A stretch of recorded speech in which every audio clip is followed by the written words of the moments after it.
सुप्रभात। आज मैं बीए पार्ट 3 की छात्राओं के लिए छंद के विषय में चर्चा करूंगी। छंद के विकास और उसके उपयोगिता पर प्रकाश डालती हूँ।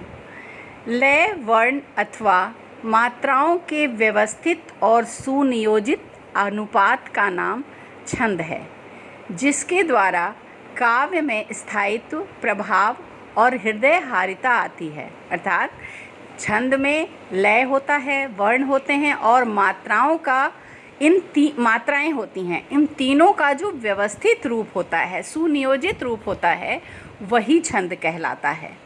और इसके प्रभाव से क्या होता है, इसके प्रयोग से क्या होता है, इस छंद से इससे स्थायित्व आता है कविता में, उसका प्रभाव बढ़ जाता है और उसमें सुंदरता भी आती है। ये सारे चीज़ें छंद से ही आती हैं कविता में। काव्य को ललित कलाओं में सर्वश्रेष्ठ माना गया है और काव्य की सरसता और उसके भावपूरित होने के साथ साथ छंदोबद्ध होने पर भी अवलंबित रहती है। इसीलिए कविता और छंद का अटूट संबंध है। आदिकाल से लेकर आधुनिक काल तक काव्य में छंदों की अनिवार्यता स्वीकार की जाती रही है।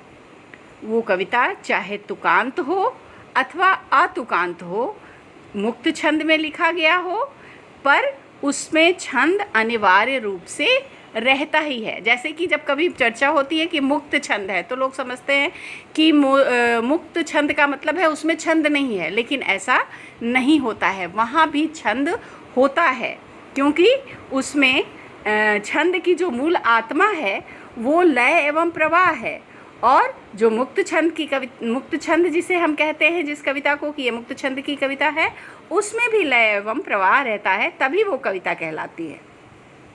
आधुनिक काल की जो छंद विहीन कही जाने वाली कविताएं हैं, उसमें भी आप देखेंगे कि लय एवं प्रवाह होता ही है, और इसलिए उन्हें भी छंद रहित नहीं कहा जा सकता, वो भी छंदोबद्ध ही कविता है।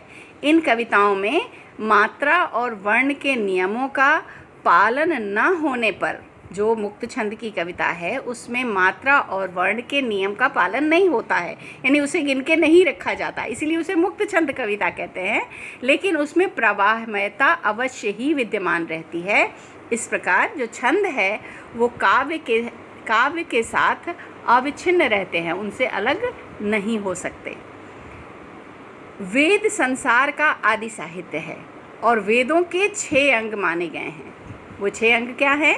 शिक्षा, संध, छंद, व्याकरण, निरुक्त, ज्योतिष और कल्प। इस प्रकार छंद जो है वो वेदांग के अंतर्गत आते हैं, यानी वेद का एक अंग है छंद।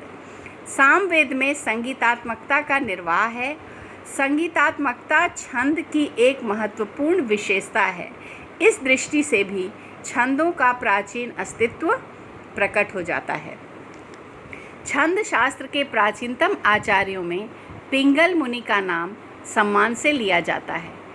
इन्होंने ही गण शैली का प्रवर्तन किया था। संपूर्ण संस्कृत छंद शास्त्र इन्हीं गणों की सीमा में आबद्ध है। फलस्वरूप उसमें जटिलता और नियमबद्धता आ गई है। पिंगल मुनि के नाम पर ही इसे पिंगल शास्त्र भी कहा जाता है। इनका समय लगभग ईसा पूर्व 300 है। इनकी रचना का नाम छंद सूत्रम है। अग्नि पुराण में प्राप्त आग्नेय छंद शास्त्र आग्नेय छंद सार पिंगल मुनि की रचना पर ही आधारित है। पिंगलोक्त यथाक्रमम लिखकर रचनाकार ने अपनी स्वीकृति घोषित की है। भारत के नाट्य शास्त्र में भी छंदों का संक्षिप्त निरूपण मिलता है। छंद शास्त्र के एक और प्रसिद्ध जो आचार्य हैं वो हैं कालिदास। इसके अतिरिक्त क्षेमेंद्र, केदार भट्ट, गंगादास, हेमचंद्र, दामोदर मिश्र और इन सारे जो आचार्य हैं, इन्होंने छंद शास्त्र की रचनाएं की हैं और इनकी रचना काल अलग अलग हैं। ईसा पूर्व जो पिंगल शास्त्र लिखा गया, जो पिंगल मुनि हैं, वो ईसा पूर्व 300 के हैं। और उसके बाद से इन लोगों ने जो इनको कोई 1550, 1800, 1088, इसके अलावा और भी जो फिर 19वीं शताब्दी में भी ये सारे छंद शास्त्र लिखे गए। अब इन जो सारे प्राकृत और अपभ्रंश के छंद शास्त्र की जब हम देखते हैं तो इससे विदित होता है कि छंद लेखन की 4 प्रमुख शैलियाँ हैं। एक है सूत्र शैली, हेमचंद्र द्वारा ये व्यवहृत है, उन्होंने इसका प्रयोग किया है। दूसरा है श्लोक शैली, इस शैली का प्रयोग अग्नि पुराण एवं नाट्य शास्त्र में मिलता है। तीसरा है एकनिष्ठ शैली, इस शैली में लक्षण ही उदाहरण का भी कार्य करता है। गंगादास और केदार भट्ट की रचनाओं में यह शैली प्रयुक्त हुई है। चौथा है मिश्रित शैली, इसमें लक्षण में उदाहरण मिलता है और अलग से उदाहरण भी दिया गया है, जैसे प्राकृत पेंगलम, इस पुस्तक में इसका प्रयोग दिखाई देता है। हिंदी छंद शास्त्र का विकास उपर्युक्त परंपरा की पृष्ठभूमि में ही हुआ है। इन शैलियों का प्रभाव भी विभिन्न रचनाओं पर दृष्टिगत होता है। विकास क्रम की दृष्टि से देखा जाए तो वे निश्चय ही पिंगल शास्त्र की अखंड परंपरा का अविभाज्य एवं महत्वपूर्ण अंग सिद्ध होती है। उनमें कहीं कहीं पूर्ववर्ती अनेक प्राचीन ग्रंथों का उल्लेख भी मिलता है। अब हिंदी छंद शास्त्र के ग्रंथों में मतीराम का छंद शास्त्र पिंगल, चिंतामणि का छंद विचार, गदाधर भट्ट का छंदोमंजरी और इसके अतिरिक्त और भी बहुत सारी पुस्तकें हैं। और इसके बाद सोमनाथ के रस पीयूष और तीसरी, चौथी, 5वीं तरंगों से तथा देव के शब्द रसायन के दशम और एकादश प्रकार में भी ये छंद के विषय में हमें सामग्री प्राप्त होती है। छंद शास्त्र के इन हिंदी रचनाकारों ने पिंगलाचार्य, भामह, अगस्त्य आदि पूर्व रचयिताओं का सम्मानपूर्वक स्मरण ही नहीं किया है, उनका आभार भी स्वीकार किया है। डॉक्टर जगदीश गुप्त ने लिखा है कि इस प्रकार छंद शास्त्र के की रचना जो की गई उसकी अखंड परंपरा वर्तमान समय तक आज चली आ रही है। और हिंदी शास्त्रकारों ने गद्य का भी प्रयोग किया है, जैसे सुखदेव, गदाधर भट्ट और भानु ने। छंदों के अनेक वर्गीकरण का प्रयास भी दशरथ और राम सहाय आदि के द्वारा हुआ है। तो इस प्रकार हिंदी के संभवतः किसी भी आधुनिक भारतीय भाषा में छंद शास्त्र का उतना विकास नहीं हुआ, लेकिन संस्कृत में हमें इसकी प्रचुर विकास का क्रम एक क्रम के रूप में दिखाई देता है। आधुनिक काल में छंदों के अस्तित्व को लेकर गंभीर विचार मंथन हुआ है। उनके अस्तित्व को चुनौती भी दी जा चुकी है। छंदों की आवश्यकता और अनिवार्यता का पुनरावलोकन किया गया है। मतलब कुछ कवियों ने ये कहा कि छंद की आवश्यकता ही नहीं है कविता में, इसी को ये कह सकते हैं आप कि उन्होंने ये चुनौती दी कि छंद की कोई आवश्यकता नहीं है। मुक्त छंद और छंद मुक्त रचना की बात चली, लेकिन हमने पहले ही कहा कि लय और प्रवाह तो होता ही है, इसलिए वहाँ पे छंद की आवश्यकता तो दिखाई देती है, छंद वहाँ मौजूद होता है।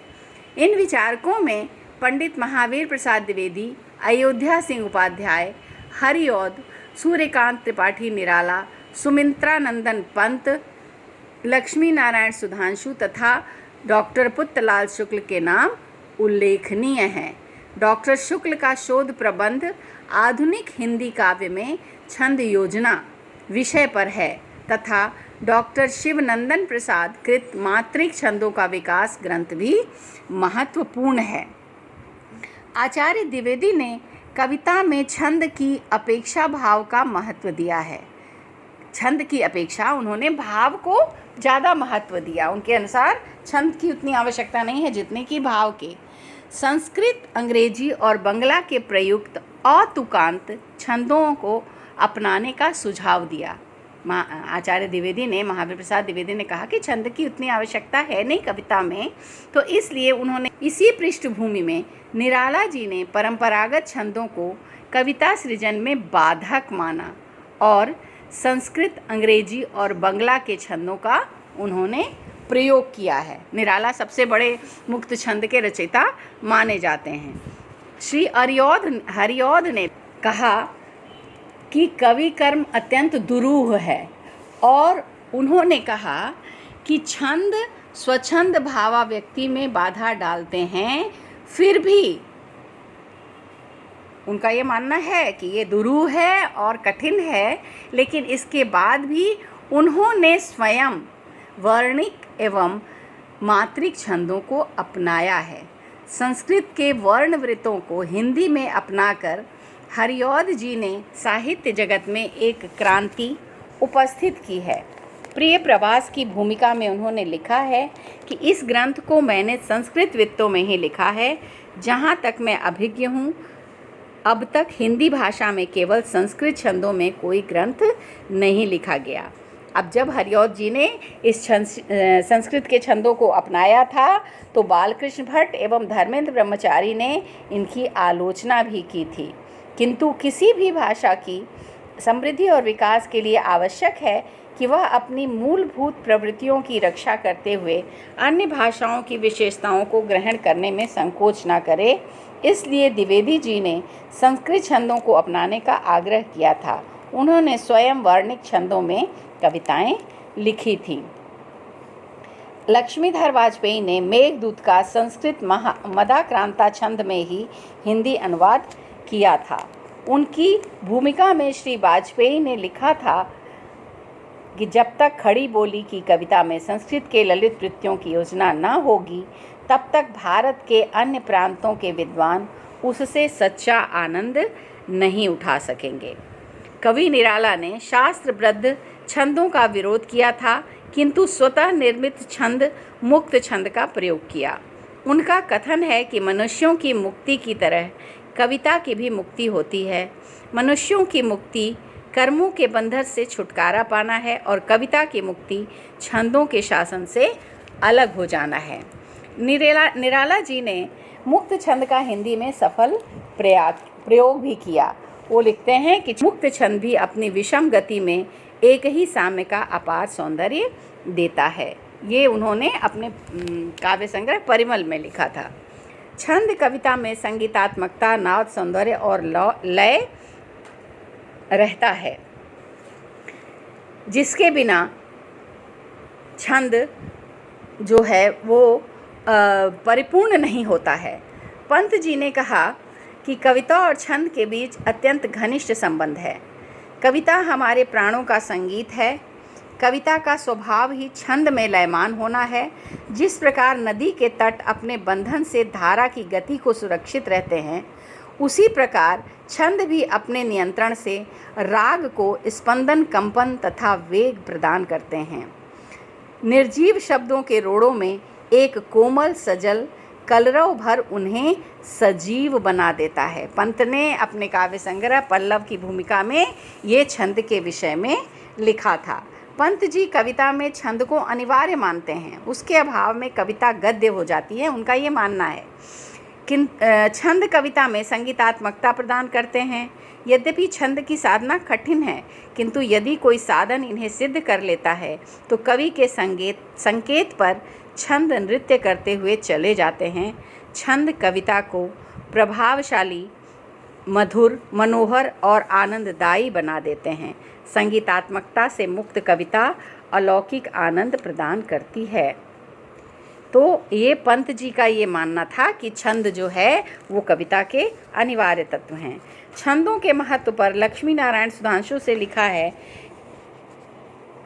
कि पद्य की रचना के लिए छंद एक आवश्यक प्रतिबंध है और यदि एक दो वर्तमान क्रांतिकारी कवि को इसमें विशेष आपत्ति हो तो उससे कुछ विशेष फर्क नहीं पड़ता। जितने प्रकार की अभिव्यक्तियाँ लय के के साथ हो सकती थी उनका विधान छंद शास्त्र में कर दिया गया है।